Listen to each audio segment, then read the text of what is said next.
이제 예수님이 사역을 시작하기 본격적으로 시작하는 그런 장면인데, 예수님이 사역을 시작하기 전에 항상 먼저 세례 요한의 세례를 받으셨잖아요.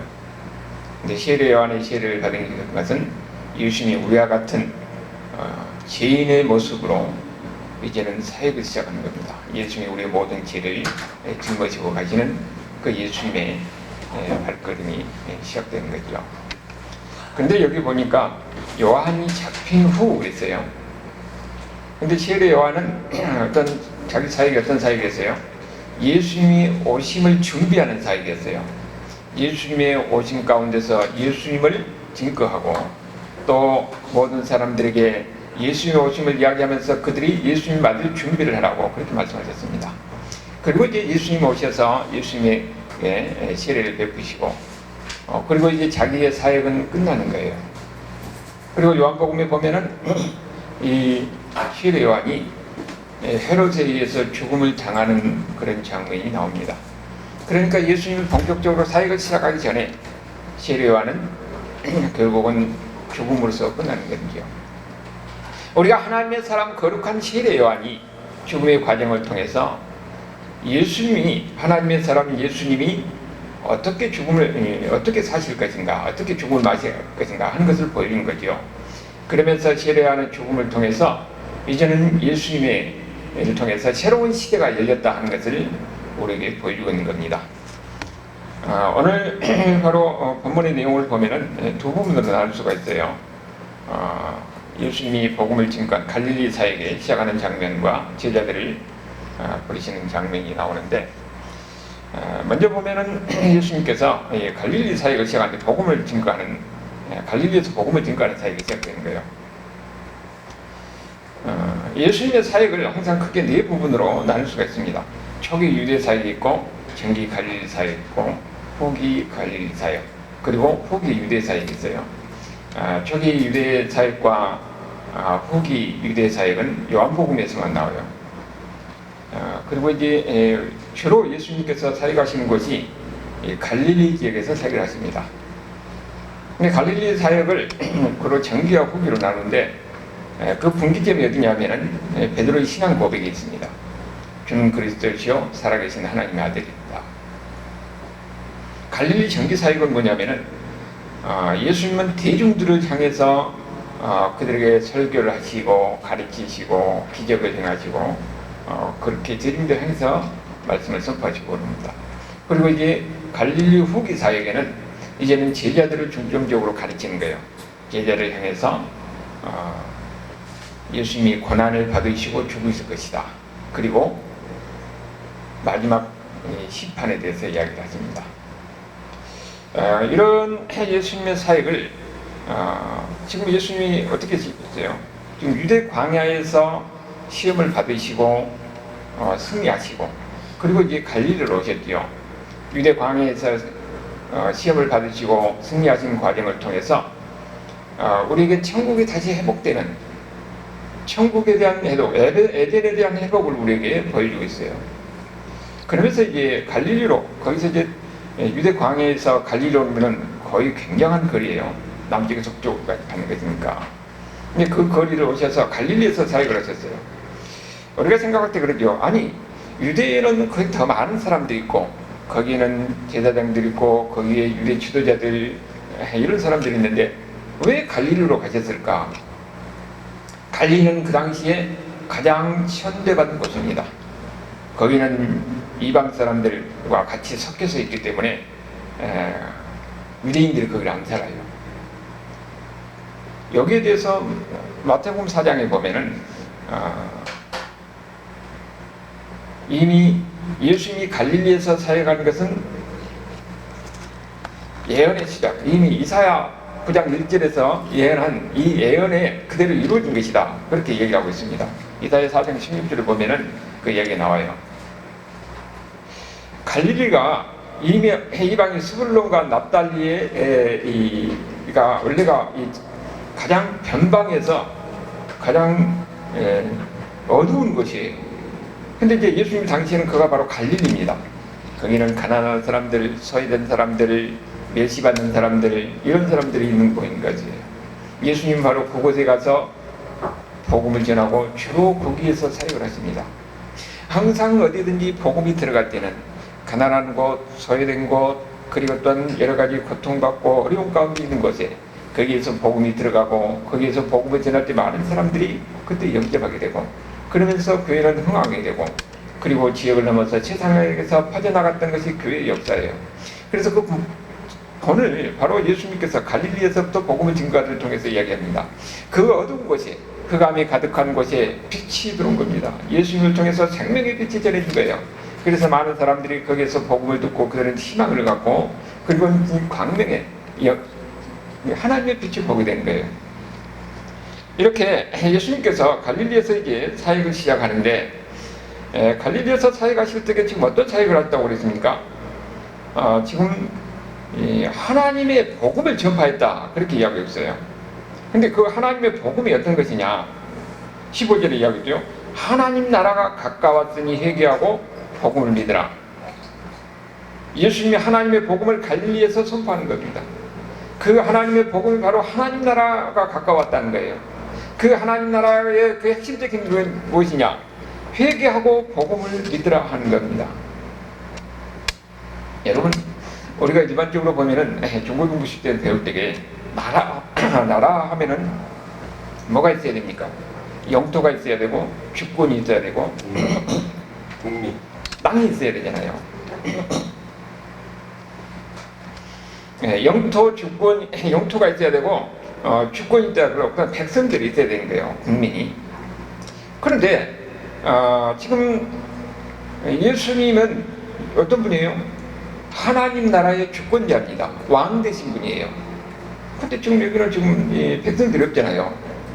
예수님이 오셔서 하나님 나라의 백성들을 모읍니다. 모아가지고 나중에 어떻게 된가요? 하나님 나라의 궁극적인 천국을 향해서 가는 거예요. 그러니까 지금 예수님께서 이렇게 오셔서 계속 뭐 하는 겁니까? 하나님 나라의 백성들을 모은 겁니다. 그 하나님 나라의 백성을 모은 것이 2000년이 지난 지금까지도 계속 모으고 계세요.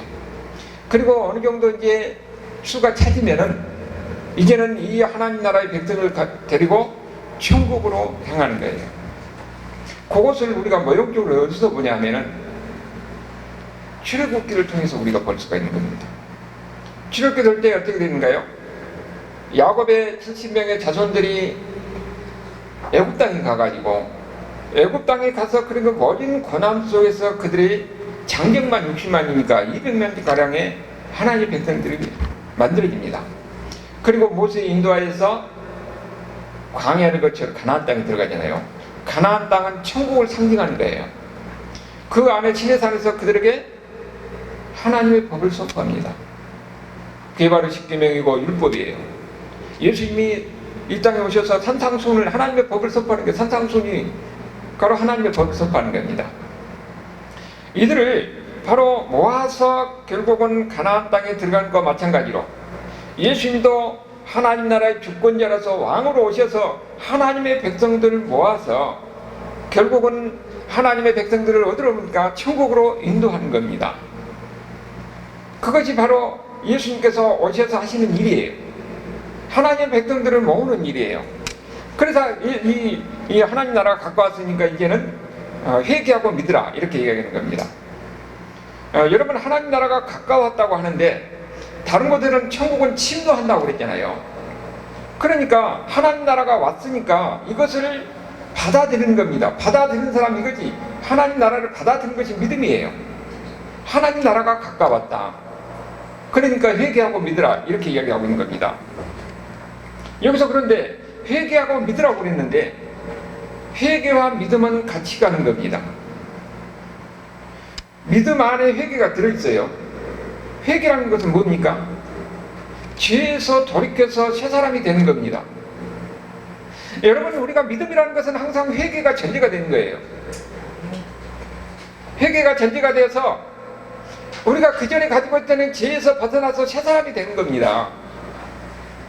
여러분, 교회에 나와가지고요, 나는 어떤 직분을 받잖아요. 집단 직분을 받고 뭐 이 권사 장로 직분을 받고 이거 중요한 것 아니에요. 중요한 것은 주위에서 돌이키는 것이 있어야 됩니다. 회개가 있어야 되는 거예요. 자, 회개는 그러니까 마음의 변화가 있어야 되는 거예요. 죄에서 돌이켜서 이제는 새 사람이 되어서 이제는 새로운 삶을 살아야 되는 겁니다. 그것이 바로 회개예요. 우리가 지금 겉으로 교회를 다닌다고 해서 다 믿는 건 아닙니다. 교회를 나온다고 해서 다 천국 간 건 아니에요. 그 중에서 진짜 믿는 사람들은 마음의 변화가 있어야 합니다. 마음의 변화가 있는 사람들은 궁극적으로 삶의 변화가 있게 되는 거예요. 궁극적으로 우리는 이 세상 가운데 죄악 가운데 사살했던 사람들이 결국은 하나님을 바라보게 되고 천국을 바라보게 되고 그리고 천국의 말씀인 하나님의 말씀에 순종하는 삶이 되는 거예요. 교회를 다니면서도 집에서 제사를 지내고 우상을 섬기고 이건 진짜 믿는 사람 아니에요. 아직도 교회를 다니면서 점쟁이 찾아다니고 그 다음에 집에서 이런 우상적인 것을 버리지 못하는 거 있다면 이 사람은 진짜 예수 믿는 사람이 아닙니다. 진짜 예수 믿는 사람들은 하나님께서 가장 싫어하는 우상이라든지 미신이라든지 이런 것을 철저히 타파해야 되고 오직 하나님의 중심으로 하나님의 말씀 중심으로 사는 사람이 되어야 되는 겁니다. 여러분 여기서 지금 예수님께서 천국에 임했다고 그러잖아요. 그럼 우리가 마지막으로 가는 그 천국을 여기서 예수님이 말하는 게 아니고 예수님께서 지금 하나님 나라가 임했다, 천국에 임했다 할 때 그 천국은 어디에 임하는 겁니까? 우리 마음에 임하는 거예요. 우리 마음에. 우리가 예수님을 믿고 받아들이면은 우리가 예수님의 하나님 나라가 예수님의 통치가 이루어진 겁니다. 예수님이 우리의 주권자예요. 예수님이 우리가 왕이에요. 그 주권자이신 왕의 말씀에 순종하는 겁니다. 그 심령에서 우리 마음에서 먼저 그게 일어나는 거예요. 우리 마음에서 일어나면 그 다음에 삶의 변화가 있게 되는 겁니다. 우리가 교회를 다닌다 하고 예수님을 믿는다고 하면서 삶의 변화가 없으면은 그건 진정 믿는 사람이라고 말할 수가 있냐는 거예요. 그 사람이 하나님의 주권과 통치가 지배하는 사람이라고 말할 수가 있냐는 겁니다. 그렇기 때문에 삶이 변하면은 궁극적으로 마음이 변하면은 삶이 변화되어 있고 행동이 변화되어 있고 인생에 사는 목표가 되고 가치관이 다 변하게 되어 있는 겁니다. 오직 하나님의 중심으로 살게 되는 거예요. 하나님의 통치를 받는 겁니다. 하나님 나라의 지배를 받는 거예요. 여러분은 우리가 스스로 돌이켜봐야 됩니다. 나는 교회 다니면서 교회만 다니면은 나는 천국 간다 이런 잘못된 생각을 갖고 있지 않는지, 아니면 진정한 예수님이 나의 주권자 되고 왕이 되기 때문에 하나님 말씀대로 순종하고 있는지, 그리고 하나님의 말씀이 나의 모든 삶을 지배하고 있는지 우리가 돌이켜봐야 되는 거예요. 그 속에서 하나님 나라가 임하는 겁니다. 내 마음에 하나님 나라가 임해서 내 마음을 지배하고 내 삶을 지배하고 그런 가운데서 우리는 항상 천국을 바라면서 소망을 가지고 살아가는 사람이 되는 거예요. 이게 바로 하나님 나라에 사는 사람들입니다. 그래서 뭐라고 그랬습니까? 이르시되 때가 찼다고 그러잖아요. 때가 찼다. 예수님이 오실 때 때가 찼어요. 갈라디아서 4장 4절에 하나님이 정할 때 예수님이 오셨다고 그랬어요. 그런데 그때뿐만 아니라 항상 복음이 증거되는 그 순간이 바로 때가 된 겁니다. 여러분에게 복음이 증거될 때 그때 여러분이 믿은 거예요. 항상 어딘지 지금도 복음이 증거되는 그 순간이 어떤 순간입니까? 때가 되는 거예요. 이것을 복음의 현재성이라고 그렇게 얘기를 합니다. 고린도후서 6장 2절 한번 봐볼까요? 고린도후서 6장 2절을 보면은 제가 읽어드릴게요. 그냥 들어보세요. 이르시되 내가 은혜 베풀 때 너에게 듣고 구는 날에 너도 도왔다 하셨으니 보라 지금은 은혜 받을 만한 때요 보라 지금은 구원의 날이로다. 바울이 복음을 전파하는 그때가, 그 복음을 받는 그때가 은혜 받는 날이고 구원을 받는 날이라고 이야기하고 있습니다. 여러분이 바로 복음을 듣는 그 순간이 바로 은혜 받는 날이고 구원을 받는 날입니다. 그렇기 때문에 복음을 듣는 그 순간 회개하고 돌이켜서 복음을 영접하는 사람들은 구원을 받는 사람이지만 그때도 거부한 사람들에게는 그들에게는 어떻습니까? 결국은 하나님의 심판이 있을 수밖에 없는 거죠. 항상 복음은 증거된 순간이에요. 그때가 바로 그에게는 여기 말하는 때가 된 겁니다. 여러분은 때가 되어서 하나님이 여러분에게 찾아와서 복음을 증거할 때 여러분이 복음을 영접하고 예수님을 영접하고 그리고 이제 말씀대로 살려고 몸부림치는 사람들이에요. 그 가운데서 항상 하나님의 뜻이 무엇인지 하나님의 말씀이 무엇인지 그것을 사모하면서 사는 사람들입니다. 그것으로 끝나는 것이 아니라 그것이 우리 삶에서 하나님의 말씀이 우리를 지배해야 되는 거예요. 예수님이 우리의 주권자고 우리의 통치라는 것을 우리가 인정하고 그대로 사는 것입니다. 이것이 바로 하나님의 지배, 하나님 나라가 임한 사람들이에요. 그리고 이렇게 하나님 나라의 복음을 증거하니까 두 번째 제자들이 그 복음을 듣고 따르지요. 여기 이제 제자들이 따른 그런 내용이 16절에서 20절까지 나오는데 요한복음 3장 26절을 보면은 거기 한번 찾아봐야 됩니다. 거기에 요한복음 3장 26절에 요한의 제자들이 요한에게 가서 하는 이야기예요. 그들이 요한에게 다 같이 한번 읽어봅시다. 그들이 요한에게 가서 이를 때 나비어 선생님과 함께 요단강 저편에 있던 곧 선생님이 증언하시던 이가 세례를 베풀매 사람이 다 그에게 가다이다. 이거 뭡니까? 예수님이 세례를 베푸니까 이전에는 요한이 세례를 베풀 사람들이 모였는데 예수님이 세례를 베푸니까 다 사람들이요 예수님 앞에 모이는 겁니다. 그리고 거기에 누구도냐면은 요한의 제자들도 그렇게 하는 거예요. 요한의 제자들도. 요한의 제자들은 왜 그렇게 했습니까? 이미 요한이 하나님의 어린 양이라고 이야기했어요. 예수님이 말한 것은 잘 이해를 못하지만은 저분이 메시아인 것 같아요. 메시아. 그래서 사람들이 거기 가서 모여들고 요한의 제자들도 여기 보니까 누구도 갔어요? 시몬과 안드레, 시몬이 베드로지요. 안드레도 가고 그 다음에 세베대의 아들 야고보와 요한도 이 사람들은 원래 요한의 제자예요. 근데 예수님 앞에 다 가는 겁니다. 그리고 지금 어떻게 하는 거예요? 그 사람들이 보니까 이게 어떻게 예수님을 따른다는 것이 무엇인가 하는 것을 보이는 거예요. 시몬과 베드로는 금을 던지는 것을 고기를 잡고 있었잖아요. 예수님이 나를 따르라 그러니까 다 버려두고 예수님이 따라갔다는 겁니다. 그 다음에 세베대의 아들 야고보와 요한도 자기 아버지야 자기 일하는 일터를 그냥 버려두고 그냥 예수님을 따르라는 거예요. 우리가 예수님을 믿고 예수님이 따른다는 것이 무엇인가를 여기서 우리에게 보이고 있는 겁니다. 예수님을 따를 때요 삶의 변화가 있는 겁니다. 행동의 변화가 있는 거예요. 그리고 이 이야기를 보면은 곧 따르겠다고 해요. 곧 그물을 버려두고 지금 급격한 변화가 있다는 것을 우리에게 보이는 겁니다. 여러분 우리가 보면은 어렵다 어렵다고 시원한 가는 것에는 별로 우리가 느끼지 못하지만은 이런 제약된 이런 삶을 살다가 예수님을 만나면은 삶이 급격하게 변하는 것을 우리가 많은 사람들의 이야기를 통해서 우리가 듣게 되는 거예요. 그래서 예수님을 만나면은 인생이 변하게 되어 있습니다. 이전의 삶에서 전혀 다른 삶이 그 삶을 지배하는 거예요.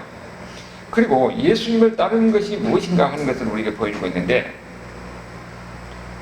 예수님을 따르는 것은 다른 랍비들, 그 당시 유대에는 랍비들이 다른 랍비를 가르칠 때는 그들이 뭡니까? 토라를 가르쳐요. 율법을. 성경 공부를 통해서 그렇게 훈련시켜서 토라를 만들어요. 근데 예수님은 어떻게 하느냐? 예수님은 그냥 예수님을 따라가는 겁니다. 물론 예수님의 그 가르침도 있지만은 예수님이 하는 것을 보고 그들이 그대로 따라가는 거예요. 예수님이 사는 것 가운데서 같이 살면서 예수님이 하는 것을 보고 배우는 겁니다. 예수님이 먹을 때 같이 먹고 예수님이 살 때 같이 살면서 같이 따라다니면서 배우는 거예요. 옛날에 이 기술자들이 기술을 배울 때 어떻게 해요? 그 사람들이 무슨 설명을 해서 배운 건 아니에요. 옆에서 어깨 넘어서 하고 하는 것을 그대로 따라서 하는 겁니다. 그래서 그 사람들이 장인이 되고 기술자가 되는 거예요. 예수님을 따라다닌다는 것도 바로 그것을 이야기하고 있는 거예요. 예수님이 하는 예수님의 삶을 그대로 같이 사는 겁니다. 예수님이 하는 것을 그대로 보고 예수님이 이 말씀하신 것을 그대로 듣고 또 예수님이 그 삶을 같이 살면서 그러면서 배우는 겁니다. 여러분, 이것이 우리가 예수님을 믿는다는 것이 무엇인가 하는 것을 우리에게 가르쳐주는 거예요. 머리로만 이 성경 공부로만 해서 예수님이 제자가 되는 것은 아닙니다. 진짜 예수님 믿는다는 것은 아니에요. 우리가 삶을 통해서 그 말씀대로 그대로 실천하고 행하는 가운데서 하나님과 함께 하시고 하나님께서 사랑하시고 하나님께서 역사하신 것을 그때 경험하는 거예요. 오늘 여러분의 하나님이 여러분을 물론 여기에 이 제자들과 같이 이렇게 특별히 복음을 위해서 부르지는 않았다 할지라도 각자 여러분을 하나님은 하나님의 일꾼으로 하나님의 사람으로 하나님의 제자로 부른 거예요. 그래서 부른 가운데서 여기 보면 나오는 제자들과 같이 완전히 직업을 바꾸는 경우도 있습니다. 그렇지만은 대부분 보면은 우리의 삶의 그런 환경 속에서 하나님은 우리를 부른 겁니다. 하나님의 나라의 백성으로 부른 거예요. 그리고 우리를 하나님께 제자로서 부른 겁니다. 우리가 주어진 환경 속에서 하나님의 우리가 부르심에 대해서 우리가 어떻게 반응할 것이냐. 오늘 제자들에게 보는 것과 같이 우리의 뭡니까? 삶이 바뀌어야 되는 겁니다. 이전에 가지고 있던 이런 가치관, 이전에 가지고 있던 이런 세상적인 생각에서 이제는 하나님 나라의 법이 우리를 지배해야 되는 겁니다. 예수님께서 제자들을 가르칠 때 산상수훈을 통해서 하나님 나라의 법을 가르쳤어요. 그리고 또 이 이스라엘 백성들이 출애굽할 때 그들에게 시내산에서 하나님의 백성은 이 말씀대로 살아야 된다. 거기 가나안 땅에 들어가면 우상도 있고 미신도 있고 그리고 이 태폐적인 풍습이 많은데 이런 세상적인 풍습과 이 세상적인 삶의 방법대로 살면 너희들 망한다. 오직 하나님의 말씀대로 살아야 된다고 그렇게 이야기를 했어요. 그래서 하나님 말씀을 준 겁니다. 예수님께서도 산상수훈을 통해서 하나님 나라의 백성들은 어떻게 하나님이 살아야 될 것인가 해서 하나님 말씀을 준 거예요. 그러면 우리가 지금은 이 하나님 나라의 백성으로 부름을 받았다면은 우리가 이 세상에 살지만은 궁극적으로 우리를 지배하고 있는 것은 뭡니까? 하나님의 말씀이에요. 하나님의 말씀대로 살려고 해야 됩니다. 하나님의 말씀대로 살 때에 그 가운데서 하나님의 역사, 하나님의 사랑, 하나님의 은혜를 경험할 수가 있는 거예요. 천국을 경험할 수가 있다는 겁니다. 이것이 바로 이 복음이 우리한테 들어왔을 때에 우리를 어떻게 변하는가. 여러분, 그걸 우리가 많이 볼 수가 있잖아요. 주로 보면은 이런 평범한 가운데서 모르는데 사람이 감옥에 있을 때 감옥에 그때는 내가 제한이 되잖아요. 그러니까 그때는 완고한 사람들도 복음이 그때 들어가기 시작해요. 그래서 이 전도는 교도소에서 많이 전도할 때 많이 열매가 있는 거예요. 여러분, 우리도 마찬가지입니다. 어떤 환경이 있든지 복음이 들어오면 우리의 삶의 변화가 되게 돼요. 삶이 변하면 행동이 변화되는 것이고 그리고 우리가 궁극적으로 추구하는 가치가 변하는 겁니다. 이전까지는 우리가 이 세상에서 어떻게 하면 잘 먹고 잘 살고 내가 편안하고 많은 것을 누리고 그런 것이 우리의 인생 목표였지만은 이제는 우리가 예수님 믿고 나서 보니까 이 세상의 삶이 전부가 아니고 이제는 저 영원한 천국이 우리를 위해서 기다리고 있다. 그리고 예수님께서 이 땅에 오셔서 이렇게 멸망할 수밖에 없는 우리를 부르셔서 예수 믿게 하고 하나님의 백성이 되게 하고 그리고 하나님의 말씀대로 이제는 세상과 똑같은 사람이 아니라 하나님께서는 우리 하나님의 백성으로서 하나님 말씀을 주셨으니까 그 말씀대로 살려고 해야 된다는 겁니다. 그 안에서 하나님의 은혜가 있고 하나님의 위로가 있고 하나님의 복이 있다는 것을 우리에게 이야기하는 거예요. 그러면서 궁극적으로는 하나님께서 우리를 천국으로 인도할 것이라는 이런 확신 속에 있는 겁니다. 그래서 이 세상에 살 때는 내가 힘들고 어렵고 고통스러운 가운데 산다 할지라도 마지막에 주님께서 나를 인도하셔서 천국으로 인도하시는 이런 확신이 있으면은 이런 이 세상에서 어떠한 삶도 우리는 불행하라고 생각하지 않습니다. 근심과 걱정이 있는 것이 아니에요. 항상 소망이 있는 사람입니다. 그러니까요, 어디든지 보면은 복음이 들어간 게는 가난한 가운데 힘든 가운데 있는 사람들도 그들은 항상 소망이 가득 차 있기 때문에 현실에서도 부정적으로 생각하잖아요. 하나님이 주어진 환경, 하나님이 주어진 여건 속에서 항상 감사하면서 삽니다. 근데 그렇게 보면 나중에 어떻게 되냐? 그 사람들이 다 됩니까? 사람이 변하니까 그들이 일어서고 그러면서 그들이 어떻습니까? 사는 것도 잘 살게 되는 거예요. 왜냐하면 그 심령이 먼저 제약된 삶을 버리고 하나님의 지배를 받는 하나님 나라가 그 마음에 있기 때문에 관계 속에서 천국이 이루어지는 겁니다. 하나님 우리에게 무슨 말씀하셨습니까? 우리가 하나님 말씀대로 산다는 건 쉽지 않아요. 하나님이 원수를 사랑하라고 그랬어요. 근데 어떻게 원수를 사랑합니까? 근데 그 어렵지만은 그대로 뭘 말씀대로 해보면은 내가 변하는 것을 알 수가 있어요. 내 마음에 증오와 미움이 아니라 이제는 내 마음에서 이해하고 용서하고 사랑하는 마음이 생기는 겁니다. 그래서 내 마음이 천국이 되는 거예요. 관계 속에서도 이제는 내 마음이 마음이 천국이 생기면은 관계 속에서도 행복을 누리게 되는 겁니다. 하나님의 말씀을 우리가 그대로 실천하고 그대로 행하려고 노력하다 보면은 그것이 내가 은혜 가지고 내가 복이 된다는 것을 알게 되는 거예요. 그것이 바로 하나님의 말씀이야. 하나님 나라가 우리를 지배하는 겁니다. 하나님 나라가 지배하는 가운데서 거기에 진정한 천국이 있는 것이지요. 그리고 여기는 뭐라고 그러냐면은 내가 사람을 낚는 어부가 되게 한다고 그랬어요. 제자들에게 불러서 제자들 지금 어부는 뭡니까? 원래는 구약에서는 예레미야 16장 16대 보면 그 심판에 대한 그 메시지인데 예수님 여기서 뭐를 사용하고 있습니까? 구원의 의미로 사용하고 있죠. 지금까지는 그 고기 잡는 사람이 있는데 이제는 멸망한 사람들, 세상에 있는 사람들 그들에게 복음을 전해서 그들을 구해서 그들을 천국 가게 한다는 겁니다. 그들을 구원하게 하는 그런 일을 하도록 예수님께서 그렇게 부르신 거예요. 여러분, 그런데 이 사람들이 지금 어떻습니까? 지금 예수님의 부르심에 대해서 순종했잖아요. 나를 따르라 하니까 순종했습니다. 그럴 때 가만히 생각해봐요. 이 사람들이 만약에 예수님이 이 사람들 부르지 않았고 이 사람들이 만약에 순종하지 않았다면 이 사람들의 삶은 어떤 삶이겠어요? 그 갈릴리 해변가에서 고기를 잡는 데 전문가가 됐을지는 모릅니다. 그들은 이웃에 대해서 알고 고기에 대해서 더 많이 잡아서 그러면서 그 나름대로 삶을 살았을지 몰라요. 그렇지만 그들의 삶은 평범한 삶이었을 것입니다. 그런데 그들의 예수님의 부르심에 순종해서 예수님을 따르는 하나님의 순종하는 하나님의 사람이 되니까 이제는 그들의 삶이 어떻게 변했습니까? 그들은 이제는 복음을 전한 사람이 되었어요. 예수님에 따라서 복음을 전한 사람이 되는 겁니다. 그래서 그들은 어떻게 됩니까? 이제는 가나안 땅의 갈릴리 해변에 있는 고기만 보는 사람이 아니라 저 영원한 천국을 바라보는 사람이 되는 겁니다. 많은 사람들의 제약 가운데 있는 신령 가운데 있는 그들에게 하나님 나라 예수 그리스도를 전함으로 인해서 그들이 이제는 그 제약된 세상에서 구원을 받아서 이제는 천국을 향하는 천국 백성이 되게 하는 거예요. 그래서 그 사람들은 이제는 어떻게 되느냐? 세상을 향해서 이제는 예수님을 하나님 나라를 증거하는 사람이 되는 겁니다. 이제는 갈릴리 그 좁은 지역에 있는 사람이 아니라 이제는 세계를 품고 세상을 품고 가는 사람이 되는 겁니다. 그래서 그 제자들은 하나님의 부름을 받아서 러시아를 향해서 갔고 영국을 향해서 갔고 이 도마 같은 사람은 인도까지 가서 거기서 순교했다고 이야기하잖아요.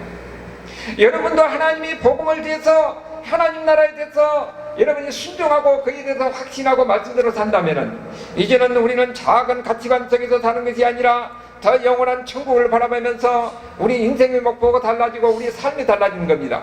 보는 것이 달라지는 것이에요. 그렇기 때문에 그런 관점에서 모든 것을 볼 때는 이해할 수가 있고 용서할 수가 있고 그 환경 속에서도 우리는 적응할 수가 있고 오히려 감사하면서 살 수가 있는 겁니다. 그래서 진정으로 예수님 믿는 사람, 예수님께서 나를 사랑하시고 나를 부르셨다는 이런 확신 가운데 있는 사람은 주어진 환경 속에서 불만과 불평하지 않습니다. 주어진 환경 속에서 감사하며 사는 사람이 되는 것이고 나를 줄 알고 사랑할 줄 알고 섬기면서 그리고 하나님 말씀대로 사는 사람이 되는 거예요. 그 가운데서 기쁨 있고 그 다음에서 천국 있고 그 다음에서 하나님께서 역사하시고 나와 동행하신 것을 경험하게 되는 겁니다. 이렇게 사람이 변하는 겁니다. 예수께서 이 제자를 부르니까 제자들이 나중에 그렇게 변했잖아요. 그 제자들뿐만 아니라 여러분도 그렇게 변하게 되어 있어요. 여러분도 인생의 가치관이 달라지고 삶의 모든 것을 보는 관점이 달라지니까 사는 것이 달라집니다. 그리고 예수님을 따르면요 사람의 지적인 능력도 향상되는 걸 볼 수가 있어요. 베드로가 공회에서 자기가 이야기를 하잖아요. 말을 하잖아요. 그러니까 공회원들은 어떤 사람이에요? 그 당시에 이스라엘에서 가장 최고 엘리트들 지도급이 있는 사람들. 그런데 베드로가 그들을 앞에서 당당하니 설교를 하는 겁니다. 그들에게 변명하고 그들에게 이야기를 하는 거예요. 그러니까 거기에 공회원들이 뭐라고 그래요? 아니 저 갈릴리 어부가 고기 잡는 그 어부가 어떻게 저렇게 알아가지고 저렇게 말 잘하냐는 거예요. 여러분 예수 믿으면요 대학을 졸업한 사람보다 더 똑똑합니다. 아멘. 그 대신 여러분 성경을 많이 봐야 돼요. 성경 속에가 그야말로 하나님의 말씀이 여러분을 지혜롭게 만든 겁니다. 옛날 우리가 한 100년 전에 본 여자들은 그때 학교를 못 갔잖아요. 그런데 그 어머니들이 성경을 보고 또 보고 또 보고 그러니까 이분들이 아주 지혜로운 사람에 대해서 그분 자식들이 1대 2대를 지나니까 지금의 우리나라 정치, 경제, 사회적으로 모든 지배층을 형성하고 있습니다. 여러분도 그러니까 성경을 많이 보고 하나님 말씀하면서 항상 기도를 많이 하면은 지혜로운 사람이 됩니다. 베드로와 같이 그런 세상에서 최고 엘리트 앞에서 당당하니 그렇게 말씀할 수가 전할 수가 있어요. 그래서 사람들이 놀랄 거예요. 아, 저 사람은 뭐 예전에 이런 사람이 아니었는데 어떻게 어디서 와서 저렇게 말을 잘하고 어떻게 저렇게 아는 것이 많다냐. 성경을 알면은 여러분이 그렇게 되는 겁니다. 그러니까 하나님 말씀을 열심히 묵상하고, 그래서 이입입사 이렇게 암송하는데 이거 암송하는 거 중요한 거거든요. 가능하면 암송을 해야 돼요. 신학교 들어갈 때는 이렇게 나눠놓고 무조건 암기해야 됩니다. 신학교 시험 볼 때 전부 다 암송하는 것 가지고 그 시험 봐요. 네, 우리 교회도 시험을 봐야 되는데 그래야 여러분들 나중에 늙어가지고 이제 눈도 안 보이고 그럴 때는 항상 그 말씀이 생각나면요, 희한하게 암송한 그 구절이 위기의 순간에 나타나가지고 그 말씀이 생각이 나서 그것을 극복하기에는 지혜되고 그러고 이런 사람들이 많은 사람들이 간증하는 그런 경우가 있거든요. 예, 어려울 때 그 말씀이 탁 튀어나가서 그 지혜가 번뜩 나와서 힘이 되는 겁니다. 여러분, 하나님의 말씀은 역사 움직이는 거예요. 지금도 그렇기 때문에 항상 하나님 말씀을 가까이 하고 하나님 말씀이 우리 머릿속에 들어올 뿐만 아니라 하나님이 성경을 통해서 하나님이 어떤 분인가 하는 것을 우리가 이해를 해야 돼요. 그냥 교회만 왔다 갔다 하는 것 중요한 게 아니고 하나님의 말씀이 우리 가운데서 있어야 됩니다. 그래야 그 말씀이 우리를 지배하게 되고 그 능력이 있게 되고. 그래서 여러분들 어디 가서 보면은 다 말 잘한 사람, 똑똑한 사람, 아이고 저 사람은 어떻게 아는 것이 많다냐, 이렇게 나오는 겁니다. 그래서 그 다음에 예수님께서 뭐라고 그러냐 하면은 내가 어부가 되게 하리라. 나를 따라온 내가 너희로 사람을 낚는 어부가 되게 하리라 그랬어요. 되게 하리라 하는 것은 뭡니까? 하나님께서 그렇게 만드신다는 거예요. 고기 잡는 어부에 불과했던 그들을 사람을 낚는 어부가, 복음을 전해서 사람들이 돌아오게 하고 사람들을 설득하게 하고 사람들을 천국으로 인도하는 이런 이 하나님의 사람으로 만든다는 겁니다. 예수님을 따르면 예수님이 나를 그렇게 만든다는 겁니다. 완전히 새로운 사람으로 만드는 거예요. 여러분, 그런데요, 여러분, 예수님을 믿고 예수님을 따라서 완전히 새로운 사람으로 만들기를 원하는 그런 마음 다 가지고 있지요. 그러면요, 거기에는 고난이 따릅니다. 예수님을 믿고 예수님을 따라서 새로운 사람으로 되기 위해서는 예수님이 만든다고 그랬어요. 여러분은 어떻게 만듭니까? 사람은요, 심령이 심히 부패하고 완악해서 그렇게 말로 해서 듣는 존재가 아닙니다. 그렇기 때문에 하나님께서 인생이 어쨌든가 사람 막대기를 통해서 다른 거예요. 그래서 고난받는 것이 내게 유익이라. 이로 인해서 내가 주의 윤리와 그리를 알았나이다. 고난을 통해서 하나님을 알고, 고난을 통해서 하나님의 말씀을 경험하게 되고, 고난을 통해서 우리의 완악한 심령, 뒤앗된 심령이 변화된 겁니다. 그렇기 때문에 예수 믿는 사람들에게는 고난이 다른 거예요. 여러분, 내가 예수를 믿었더니 내게는 다 모든 것이 잘 되고 건강하고 사업도 다 잘 되더라. 이 사람들은요, 예수 안 믿는 사람일 가능성이 많습니다. 내가 예수 믿는데 예수 믿는 가운데서 왜 내가 어려움이 이렇게 많이 생길까? 그것은 하나님이 여러분을 사랑하는 거예요. 어떻게, 왜 그랬습니까? 만들려고, 여러분을 새로운 사람으로 만들려고 때로는 고난을 허용하고 아픔을 허용하고 고통을 허용하는 거예요. 그런데 그 가운데서 우리는 어떻게 되는 거예요? 어려움과 힘고 고난이 있을 때에 하나님을 바라보게 되어 있습니다. 하나님께 매달리고 하나님께 부르짖게 되는 거예요. 그 가운데서 하나님의 역사하신 것을 깨닫게 되고 경험하게 되는 겁니다. 하나님 나를 버리지 않았구나. 내가 힘들고 어려울 때에 하나님께서 나를 찾아오셔서 나를 위로해 주시고 때로는 기적도 경험하게 하시는 겁니다. 지금도 성령 하나님께서는 함께 하셔서 여러분을 어떻습니까? 하나님의 사람으로 만들어가고 있습니다. 그래서 예수 믿는 사람들은 항상 우리에게 있는 이런 슬픔과 아픔과 이런 상처도 항상 어떤 관점에서 봐야 되고, 사람을 보지 마세요. 사람을 원망하지 마세요. 이것도 저 사람을 통해서 나에게 하나님께서 복을 주시려고 하는 하나님의 지혜다, 이렇게 받아들여야 돼요. 그리고 오히려 그런 사람들을 하나님을 사랑하는 이 사람들을 통해서 나를 사랑하시구나, 우리는 그런 관점으로 봐야 됩니다. 그래서 예수 믿는 사람들은 항상 세상에 보는 그런 관점이 아닙니다. 항상 하나님의 관점에서 보는 거예요. 우리는 궁극적으로 천국 갈 사람입니다. 그런데 천국 갈 사람은 지금 이 세상에서 만들어가고 있는 겁니다. 죄악에 물들어서 우리의 욕심과 또한 하나님 미련함과 어리석음 가운데서 물들어 있는 우리를 만들기 위해서 하나님께서는 오늘도 지금도 우리를 다루고 계시는 겁니다. 만들어가고 있는 거예요. 천국 백성으로 새 사람으로 만들어가고 있는 겁니다. 우리가 천국 가는 그날까지 하나님께서는 항상 함께 하실 것이고, 어디에 있든지 내가 고난과 힘든가 어려운 가운데 있든지 함께 하셔서 하나님을 경험하게 하고 하나님의 사랑이 무엇인지를 알게 하고, 그러면서 나도 모르게 사람이 변해가는 겁니다. 언제는 우리는 보면은 세상을 보는 안목이 달라지고, 인생을 보는 안목이 달라지고, 사람을 보는 것이 달라지고, 환경을 보는 것이 달라져서 이제는 어떻습니까? 모든 것을 이해하고 용서하고 사랑할 수 있는 사람이 되는 거예요. 우리가 천국 가는 그날까지 우리들이 그런 삶은 계속됩니다. 그때도 우리는 완전하지 않지요.